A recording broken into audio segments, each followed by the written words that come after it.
Throughout the ages, there have been harbingers. Some call them whistleblowers. Biblically, we would call them Baal Tokia.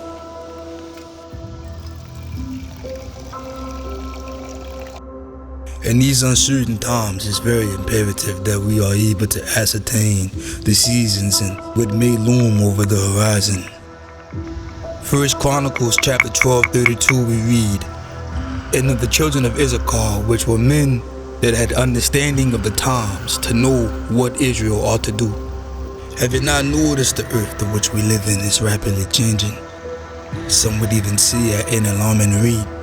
Is this a phase that we're going through down here? Or is it something a bit more methodical, something a bit more ancient? And have whistles been going off? Have horns been blowing? And alarms been sounded? And if so, have you heard? Have you listened?"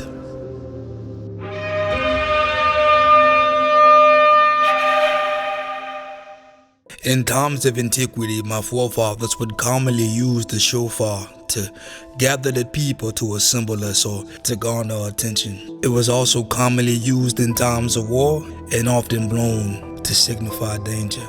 Though there are many variants of the horn itself, the more common one is made from a ram's horn. One of the more notable accounts is that of Joshua ben Nun.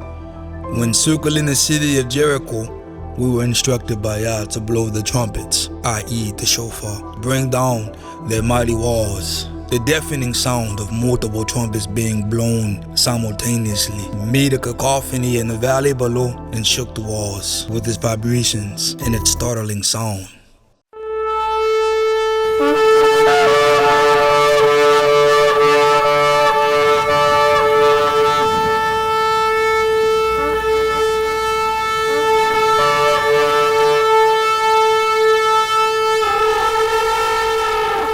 Well, I suppose the biggest question is, what does all this have to do with us today?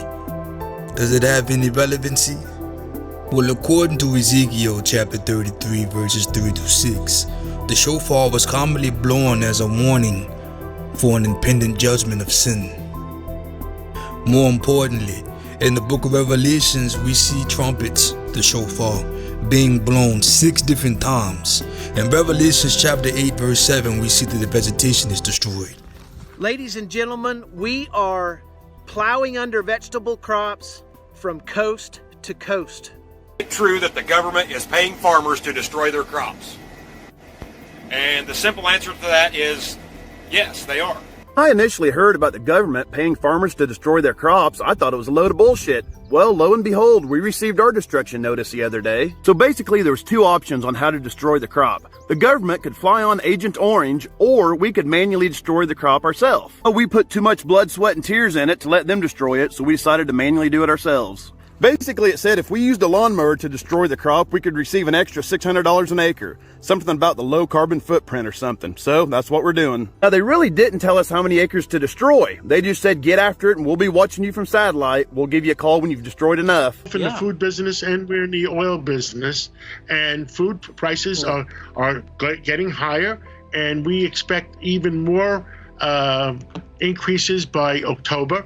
And we're seeing anywhere from 10 to 14% by October 1st. So it's a real number. Yeah, I was going to say, are you having to pass those extra costs on to consumers? Well, you have to pass it on. Otherwise, you're not doing your duty to guard your country, your employees, and your company. One of the tall tale signs that we're going to see a shortage on the shelves of just about everything come this fall is in the Q2 reports of a lot of the, I call them food manufacturers, because they're really kind of taking some ingredients that are natural and some ingredients that aren't, and they create filler foods that are just designed to fill us up and not offer very much as far as nutritional quality. But these companies like General Mills were reporting in their Q2 presentations that the cost of inflation and the reduction of the availability of ingredients was starting to impact their businesses. Blow. In chapter 8, verse 8, we see that the seas are struck. It still boggles the mind to look at it. It may look just like a scene from a disaster movie, but this is real. This video captured today when the ocean caught fire in the Gulf of Mexico just west of the Yucatan Peninsula. Those dramatic images of the ocean aflame quickly going viral on social media. Some people calling it an eye of fire, while others said it looked like the portal to hell opening up. A huge whale washes up on Bolsa Chica State Beach in Orange County. Where it came from may surprise you, and we really need to warn you here. Some of the images you're about to see might be unsettling. When the crew flies lower, they discover a scene of true horror. Hundreds of whale corpses litter the secluded shoreline. This is a lot of whales. 337. That's unthinkable. This is an unprecedented biological catastrophe. Experts are stunned. This is one of the largest mass whale deaths in recorded history. Well, a troubling sign on Bay Area beaches. Another whale washing ashore, this time in Pacifica on Lindemar Beach. In the past 4 months, a dozen dead whales have washed up on Bay Area shores. NBC Bay Area's Robert Honda spent the day asking the experts what they think is happening and how we can change it. Breaking right now at noon, and this is just a marine mystery. Thousands of dead fish are found in the bay. This is happening off the coast of Miami. And that's exactly where we find Local 10's Louis Aguirre. He's joining us live from the scene of this really disturbing discovery in the water. Literally picking up fish and pushing fish away from us. And we're like, oh my goodness, that something is wrong. So we cut our swim short. Hundreds of dead fish of every shape, size, and species. She took out her cell phone and started recording. In tonight's Don't Trash Our Treasure, grim statistics were released this week from the Florida Fish and Wildlife Conservation Commission. Our manatees are dying in record numbers. In fact, we've already shattered the record for the most manatees lost in a single year. And scientists fear the future looks bleak for these beloved marine mammals if we don't urgently act to save them. It's only July, and so far this year, we've lost 841 of these gentle marine mammals, making 2021 the deadliest on record. Blow. In chapter 8, verse 10, we see that the waters are struck. Chris, 9 people are dead here in New York City from last night's biblical rains and the flash floods they created. In New York City alone, an entire month's worth of rain came down in just 2 hours. We are moving into uncharted territory here with climate change. The climate that we've been living in is not going to be the climate that we are living in right now, nor over the next decades. An intense rainstorm in Spain has led to severe flooding. Streets were turned to torrents with a powerful stream of water swallowing up cars, furniture and trees. An intense rainstorm which swept everything in its path, including these cars and these outdoor chairs. The flash floods hit the Spanish town of Alcanar, located about 200 kilometers south of Barcelona, on Wednesday. It's the latest in a series of major floods across Europe this summer, and scientists warn weather events will continue to become. Ida has transformed streets into waterways, trapping some residents in the worst affected parts of Louisiana. The astonishing and rapidly intensifying power of Hurricane Ida, which slammed into Louisiana just a few days ago, fueled by an unusually warm ocean. A crisis on multiple fronts. As the tail end of what was Hurricane Ida dumped record-breaking rainfall. Oh my God. Oh my God. People stuck. The National Weather Service declared the city's first ever flash flood emergency. Many could hardly believe what they were seeing. For the first time in recorded history, the National Weather Service issuing a flash flood emergency for all 5 boroughs of New York City.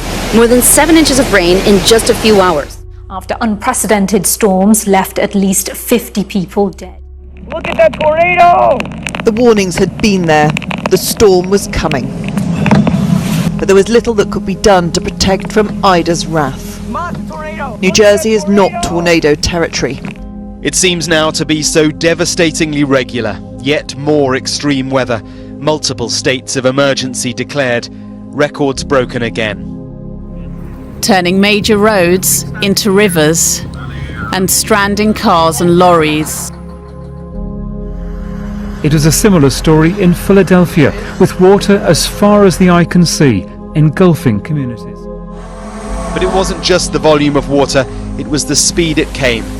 Highways overwhelmed in minutes. And the railways too.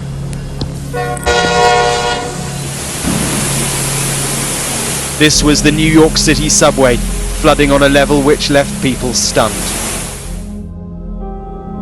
In Germany and Belgium earlier this summer, torrential rain saw towns and villages rapidly flooded, sweeping away lives and homes in seconds. Blow. In chapter 8, verse 12, we see that the heavens are struck. Well, biologists are baffled at what is killing birds across several states in the country, including Ohio. Several birds across central Ohio, like this one, are dying for unknown reasons, an unknown disease. You may have noticed, have you seen any birds around that have been dying? Wildlife officials say it's become a big problem. Mysterious deaths of birds all over, including right here in Pennsylvania and Delaware. So many of our counties, people are finding these dead birds in 27 different counties just in Pennsylvania. An illness linked to a mysterious medical condition. Experts don't know if this can be passed to people or pets. Information tonight on reports that songbirds in central Indiana are dying off because of a mysterious illness. Conservation officers tell us it's happening in other states too. And now we've heard similar reports coming from Ohio, Kentucky, even Washington, D.C. Wildlife officials say they can't really figure out what's going on. But over the last few weeks, bird watchers have noticed something strange. Eye crustiness, eye discharge, and swollenness in the eyes, as well as neurological symptoms. Best not to touch it. Right now, they just don't know if what's killing the birds can be passed on to humans. Blow. Chapter 9, verse 1, the locusts come. It sounds biblical, but as the world grapples with the COVID pandemic, the continent of Africa is facing another plague, locusts. As Nick Schifrin reports, the small insects pose a serious threat to food security throughout the region. In East Africa, the air carries two plagues. Locusts, swarms with as many as 50 billion insects. As COVID-19 threatens the people, locusts threaten people's livestock and food. In February, 8 East African countries experienced an initial swarm, the largest for parts of the region in 70 years. And now a new wave is 20 times larger than the first wave. There are swarms that it's not uncommon to be, let's say, the size of Manhattan in New York City. So they can be very big. In one day, that swarm can eat the same amount of food as everybody in New York and California combined.